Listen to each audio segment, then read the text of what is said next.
Hola, aquí la teacher de nuevo al habla. Ahora vengo a explicaros un poquito tecnología. Vale, ya está centrada la imagen, ya se lee mejor. Bueno, empezamos tema, mecanismos. Lo primero, tenemos que saber qué es un mecanismo. Si leéis la definición que os he dado, son elementos destinados a transmitir o transformar pueden darse las dos cosas a la vez, fuerzas o movimientos desde un elemento motriz, motor, a un elemento conducido, receptor, con la misión de permitir al ser humano realizar determinados trabajos con mayor comodidad y menos esfuerzo. Vale, vamos a traducir esto. Transmitir movimientos. Ejemplo típico. Tenemos un coche, tenemos un motor y queremos que el movimiento llegue a las ruedas. Necesitamos una serie de mecanismos, que en este caso es un sistema un poco complejo, ¿vale? La caja de cambios, para transmitir el movimiento del motor a las ruedas. Hasta ahí claro. ¿Por qué hablamos también de transformar?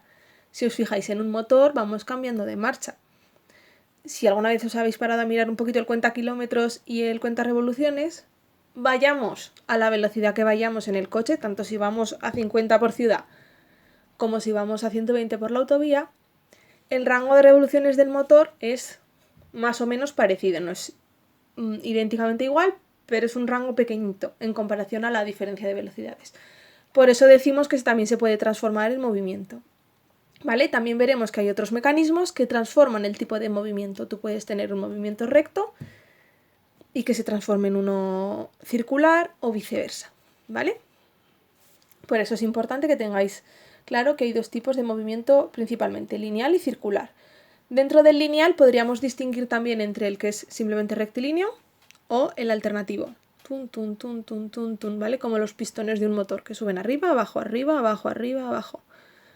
No es lo mismo que, por ejemplo, cuando tiramos de la cuerda de un pozo para subir un cubo, que nosotros estamos estirando constantemente hacia abajo y el cubo se mueve constantemente hacia arriba, no sube y baja constantemente. Bueno, lo podríamos hacer también, pero no es la esencia. Y eso nos permite realizar determinados trabajos con mayor comodidad y menor esfuerzo. Imaginaos una grúa levantando grandes pesos, por ejemplo. Los tipos de movimientos ya están claros. Vale.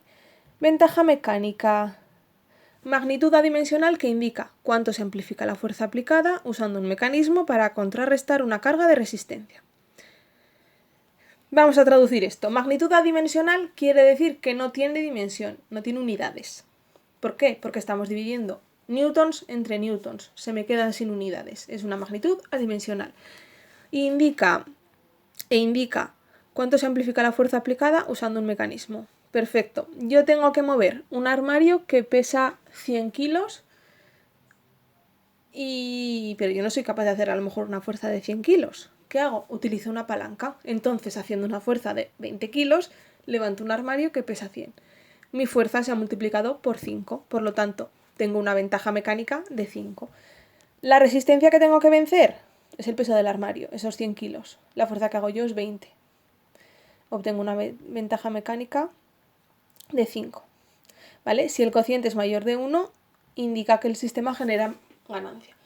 A lo mejor podéis pensar, ostras, qué tontada, un sistema que no genere ganancia. Os voy a poner otro ejemplo de otro vehículo, una bici. En una bici, según como pongamos el plato y el piñón, estamos ganando fuerza, ¿no? Voy a subir una cuesta, lo coloco apropiadamente y me ayuda a subir la cuesta. En cambio, voy en una recta, no voy con el mismo piñón y el mismo plato, ¿no? Los cambio y entonces, ¿estoy ganando fuerza? No, porque no me interesa fuerza. ¿Qué estoy ganando en ese caso? Velocidad. A veces queremos que nuestra fuerza se traduzca en más velocidad, por lo tanto, un sistema no necesariamente va a tener ventaja mecánica en el sentido de las fuerzas.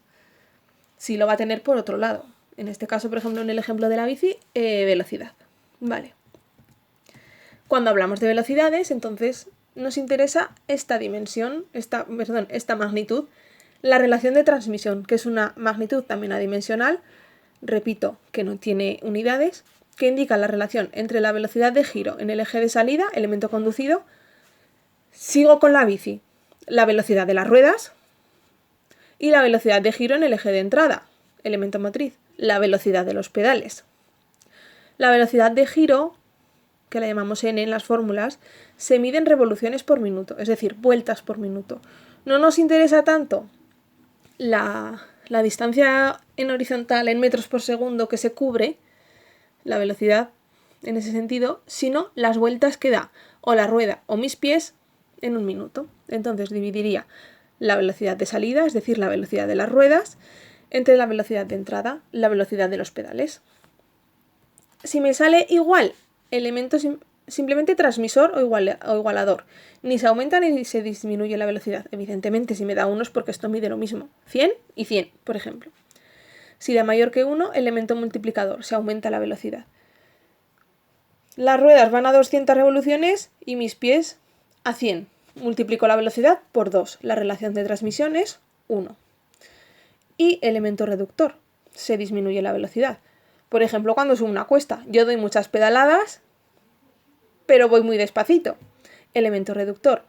Las ruedas van a 20 por hora y mis piernas a 40. Me sale menor de la unidad. Estamos reduciendo la velocidad. A costa de ganar fuerza. Esto sí que lo tenéis que tener claro. Si estáis acostumbrados a ir en bici, esto lo entenderéis muy bien. O fuerza o velocidad. Las dos cosas a la vez es difícil. Normalmente elegimos cuál nos interesa en cada caso, ¿vale? Una máquina, por otro lado, es un conjunto de elementos móviles y fijos, algunos móviles y otros fijos, cuyo funcionamiento posibilita aprovechar, dirigir, regular o transformar energía, en definitiva, utilizar energía o realizar un trabajo con un fin determinado. Este concepto de máquina es infinito, ¿vale? Infinito porque muchísimas cosas que utilizamos en la vida es una máquina. Por ejemplo, una caldera no genera movimiento, pero sí que genera energía, transforma energía de un combustible a calor para calentar nuestras casas, ¿vale? Por eso hay muchos tipos de máquinas eléctricas, térmicas, etc.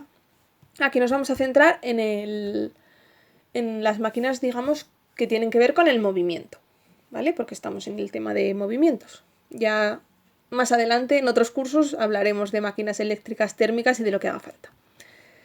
Máquina simple realiza su trabajo en un solo paso o etapa. En la mayor parte de los casos, una máquina simple es un mecanismo, una palanca, una polea. Simplemente pongo una polea, tiro y la cosa sube. Ya está, solo hay un paso, no hay pasos intermedios. En cambio, una máquina compuesta realiza el trabajo encadenando distintos pasos o etapas. En este caso, como veremos más adelante, los polipastos que llevan varias poleas serían máquinas compuestas. Yo tiro de una cuerda y sube una polea. Esa polea lleva otra cuerda que sube otra polea y así sucesivamente. ¿Vale? Esa es la diferencia entre máquina simple y compuesta. Por simplificar y que se os quede claro, máquina simple, un único mecanismo, máquina compuesta, varios mecanismos. Los que sois Brit, aunque la explicación la estoy haciendo en castellano, tenéis también toda la explicación en inglés. La tenéis 2 veces, ¿vale? Technology Unit 6, toda la explicación en inglés. Tecnología tema 6, toda la explicación en castellano. Os recomiendo... Ahí va, mira, aquí pone sí, I en vez de A. Magia del directo. Bueno. Algún fallito de estos os encontraréis, ya lo siento, ¿eh? Normalmente revisaría más las cosas, pero hemos ido un poco a contrarreloj. Eso que a vosotros, bilingües, os recomiendo trabajar sobre todo en inglés, pero siempre tenéis el apoyo del material en castellano, por si acaso. El viernes os di todo en castellano porque no me había dado tiempo a traducir todo.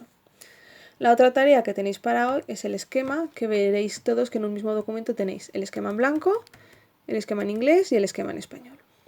¿Vale? Es una clasificación de los tipos de mecanismos. Tenemos, por un lado, los que transmiten el movimiento. Hemos dicho que había movimiento lineal y circular. Si el movimiento sigue siendo lineal, palancas y poleas. Es decir, yo en la palanca hago fuerza hacia abajo, el elemento se sube hacia arriba, pero igualmente es línea recta. En las poleas, por mucho que la polea sea un elemento circular, no nos equivoquemos, el movimiento es lineal. Yo tiro hacia abajo de la cuerda, el cubo del pozo sube hacia arriba, o el sofá que estoy subiendo por el balcón, o lo que sea, ¿vale? Pero en cualquier caso, Ahí. Es lineal. Vale, circular. Lo mismo, el movimiento entra siendo circular y sale siendo circular. Tenemos las ruedas, los engranajes, que veremos más adelante. Tornillos sin fin corona también entraría aquí. Y, en fin, otros, los que llevan cadenas y correas también. ¿Vale? Pero aquí hablamos de transmisión porque el tipo de movimiento no cambia. Lineal con lineal y circular con circular. Aquí, cuando hablamos de transformación del movimiento, sí que hay un cambio. O bien entra como lineal y sale como circular, o entra como circular y sale como lineal. A menudo este movimiento lineal es alternativo, de subida y bajada, bueno, o en horizontal, de ida y vuelta, pero alternativo. Y la mayoría de estos elementos son reversibles, es decir, que se pueden utilizar tanto para transformar circular en lineal como viceversa, lineal en circular. En las próximas clases veremos más en detalle cómo funciona cada uno de estos, ¿vale? No le dedico más tiempo ahora. Y luego los mecanismos auxiliares, epa, que cambio, muy bien. Que son, digamos, no sirven exactamente para transmitir y transformar el movimiento, pero nos ayudan a ello. Entonces, tenemos los que controlan la velocidad del movimiento, los frenos. Ni que decir tiene que en una máquina muchas veces nos hace falta controlar la velocidad. Para ello, ¿qué necesitamos? Unos frenos. Hay muchos tipos de frenos. A este nivel de segundo de la ESO no vamos a explicar en detalle el funcionamiento de cada uno de ellos porque no es necesario. Acoplamiento de ejes. A veces es necesario unir dos ejes. Un eje es una barra que lleva movimiento, por ejemplo, el eje de las ruedas en un coche. Para ello, ¿qué utilizamos? Los embragues. Los embragues lo único que hacen es separar los mecanismos cuando no queremos que haya movimiento y juntarlos cuando queremos que haya movimiento y que se transmita de un sitio a otro. Eso es lo que hacen los embragues, esencialmente. Te permiten acoplar o desacoplar los ejes que llevan movimiento. Acumulación de energía, pues por ejemplo para evitar vibraciones, como los amortiguadores que llevan los coches, ¿no? Son una especie de muelles que lo que hacen es que asumen ellos las vibraciones para que no lleguen a los pasajeros. Y el volante de inercia es un caso concreto para elementos que giran. Si la velocidad va variando, a veces el giro pues es un poco que no funciona bien, es un poco irregular. Entonces el volante de inercia lo que hace es como estabilizar, ayuda a que el giro sea más constante. Es una pieza muy pesada que se pone en el mismo eje para, pues eso, para mantener un poco constante el giro. Elementos de soporte que ayudan a soportar los elementos. Son rodamientos y cojinetes. La idea de estos elementos es que tienen que permitir que el giro sea fácil. Si yo tengo un eje en el que van montados unos engranajes y lo sujeto muy firmemente, el giro va a ser muy incómodo. Perdón, le estoy dando unas leches al soporte. En cambio, si yo le pongo pues un soporte adecuado, un rodamiento adecuado, con una buena lubricación, etc., el giro será fluido y siempre será mejor. Y por último, regulación del movimiento. En general, ayudan a que el movimiento vaya en una dirección, pero no en otra. El ejemplo son el trinquete y la rueda libre. Esto os iré mandando vídeos un poco de cómo funcionan y tal para que lo veáis, porque una imagen vale más que 1000 palabras. Pero bueno, por seguir con el ejemplo de los vehículos, en la bici, salvo en las viejas que el pedalear hacia atrás servía para frenar, generalmente, ¿qué pasa en una bici si pedaleamos hacia atrás? Nada, absolutamente nada. ¿Por qué? Pues porque lleva un mecanismo que se llama de rueda libre que hace que cuando pedaleemos hacia adelante se transmita el movimiento y cuando pedaleemos hacia atrás no. Lo que lleva es una especie de rampas con una bolita. Si va en esta dirección, la bolita sube la rampa, hace contacto y transmite. Cuando pedaleamos hacia la otra dirección, la bolita va hacia abajo, no hace contacto y no transmite.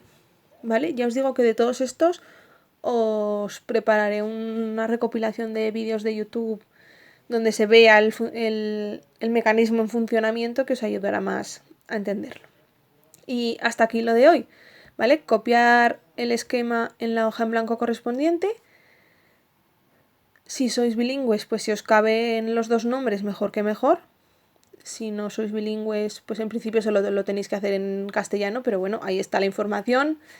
Y si queréis trabajarla también en inglés, yo encantada. Y con esto lo único que tenéis que hacer es leerlo, subrayarlo, trabajarlo, entenderlo, ver el vídeo y si tenéis alguna duda, preguntarme. Un saludo, que vaya muy bien.